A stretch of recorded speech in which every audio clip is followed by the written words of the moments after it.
तर स्वागत आहे तुमचं या सृष्टीतल्या सगळ्यात युनिक ब्लॉगिंग चॅनलवर. जसं की मी तुम्हाला म्हणलं होतं की आज मी तुम्हाला एक असा युनिक कॅमेरा दाखवणार आहे जो तुम्ही कुठंच बघितला नसणार आहे, कारण हा कॅमेरा फक्त आपल्याकडेच बनतो. तर जायच्या आधी सगळ्यात पहिले देवाच्या पाया पडून जातो. हे देवा सद्बुद्धी द्या आणि भरपूर पैसे द्या, कारण सद्बुद्धीशिवाय जर भरपूर पैसे आले तर त्या पैशाचा काही उपयोग नाही आहे. म्हणून या दोन गोष्टी कधी पण देवाला मागणं गरजेचं आहे. आणि जायच्या आधी आईच्या पाया पडणे,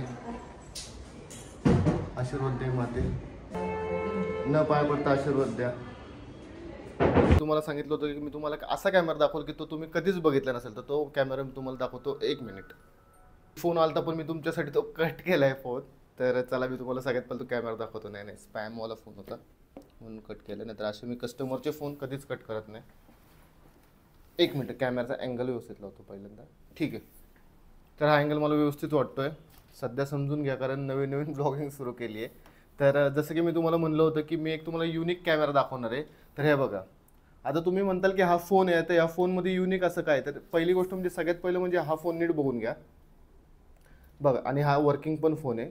या फोनवरून तुम्ही कॉल वगैरे पण लावू शकता, असा हा फोन आहे. आणि जर तुम्ही हा फोन बघितला तर ह्याला कुठंच कॅमेरा नाही आहे, तर नॉर्मल फोनसारखा फोन आहे. पण आपण ह्या फोनमध्ये गेल्या बऱ्याच वर्षांपासून R&D करत होतो.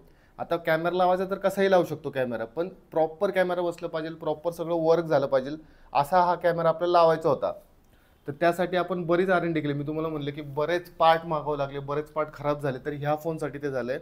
आणि हा जो फोन आहे ह्याच्यात ॲक्च्युली कॅमेरा आहे. टेक्निकली ह्याच्यात कॅमेरा नाही, पण आपण ह्याच्यात कॅमेरा ॲड केलेला आहे. तर जर तुम्हाला दिसत असेल तर बघा, एकदम छोटासा असा कॅमेरा इथं आहे, दिसणार पण एकदम आत आहे.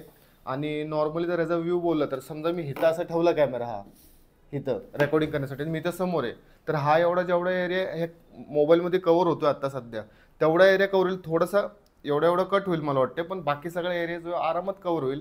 आणि जो हा फोन असतो, जर नॉर्मली हा फोन आहे, तर हा फोन जर तुमच्याकडे दुसरा एखादा फोन असेल, समजा हा फोन ए ठिकाणी आणि हा फोन बी ठिकाणी आहे, तर समजा हा ए ठिकाणावरचा फोनची जी फुटेज आहे ह्या कॅमेऱ्याची, तुम्ही घर बसल्या इथनं बघू शकता.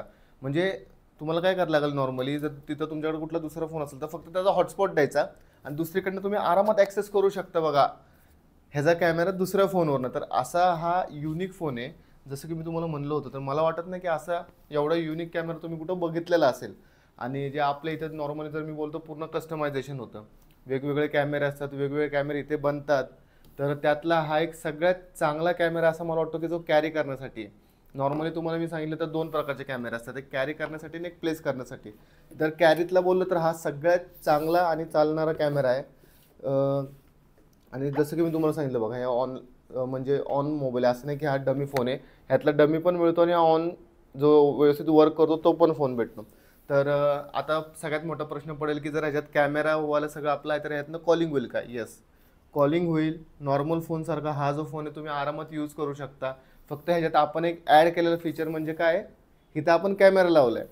तर आता सगळ्यात मोठी गोष्ट म्हणजे लोकांना प्रश्न पडतो की हे लोक कॅमेरा का वापरतात, की हे इनलिगल आहे का? तुम्ही हे कॅमेरे जर विकताय, हे इनलिगल आहे का? तुमच्याबरोबर कधी असं झालं आहे का की कॅमेरा विकला, तुमच्याबरोबर कधी काही प्रॉब्लेम आलेत का? तर ह्या सगळ्या प्रश्नांची उत्तरं मित्रांनो मी तुम्हाला पुढच्या ब्लॉगमध्ये देणार आहे. कारण ह्या ब्लॉगमध्ये जर मी सांगत बसलो तर हा ब्लॉग खूप मोठा होऊन जाईल. ह्याच्या व्यतिरिक्त पण असे बरेचसे कॅमेरे आहेत, बरेचसे टेक्नॉलॉजी आहेत की ते तुम्ही बघितले नसतील. आणि हे जे कॅमेरे जे कस्टमाइज होतात मग तुम्हाला ऑनलाईन वगैरे पण तुम्हाला बघायला भेटत नाहीत. आणि हे जे वेगवेगळे कॅमेरे आहेत हे मी तुम्हाला माझ्या ब्लॉग थ्रू दाखवणार आहे. आणि मी तुम्हाला जसं की मी म्हणलं होतं की फक्त मी माझंच दाखवणार नाही, किंवा अशा वेगवेगळे टेक्नॉलॉजी तुम्हाला ह्या माझ्या व्लॉगमधनं मराठीमधनं आणि एकदम सोप्या भाषेमधनं मी तुम्हाला दाखवणार आहे. आणि ह्या ज्या सगळ्या टेक्नॉलॉजी आहेत ह्याचा उपयोग तुम्हाला कधी ना कधी होईल आणि तुम्हाला कळेल पण की असं पण काहीतरी वेगळं असतं, हे या सगळ्या ब्लॉगमधनं तुम्हाला कळणार आहे. आता ॲक्च्युली मी साईड व्हिजिटला चाललो आहे आणि तिथे जर मला काही इंटरेस्टिंग वाटलं तर ते मी तुम्हाला नक्कीच दाखवेल. अदरवाईज हा ब्लॉग जो आहे तो मी इथंच एंड करतोय. तर मित्रांनो, भेटूया लवकरच पुढच्या ब्लॉगमध्ये. जय हिंद.